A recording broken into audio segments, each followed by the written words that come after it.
ভাই একটা স্পিরিট দেন। लेकिन ये साला कर क्या रहा है यहाँ पे? এ বন্ধু ওই দেখ ওই হুমন দিনা খুব চালা শালা ঠকানি যায় না কোনোভাবে। ঠকান যায় না আর ঠকাতে চায়। আরে কি অবস্থা ভাই, ভালো আছেন? হ্যাঁ ভাই ভালো আছি। আরে ভাই স্পিরিট খেতেছেন, তাও আবার হাত দিয়ে ধরে। আমি তো এই স্পিরিট আর না নাগাই খালাম। হ্যাঁ ভাই তাই কোনো সম্ভব? আজ না পারেন যদি না পারি আপনি 10 টাকা দিব, বাজি ধরলাম।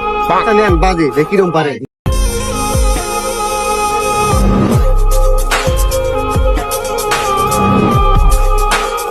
এই নেন। হ্যাঁ ভাই পারেন না, হাত লাগাই খাইছেন, দেন 10 টাকা দেন। হ্যাঁ ভাই আমি হারিয়ে গেছি, এই যে না 10 টাকা। দেখছেন ভাই বাজে তুই হারা দিলাম। হ্যাঁ ওরা হারছে, 30 টাকা দামের স্পিরিট 10 টাকা খাওয়া গেল।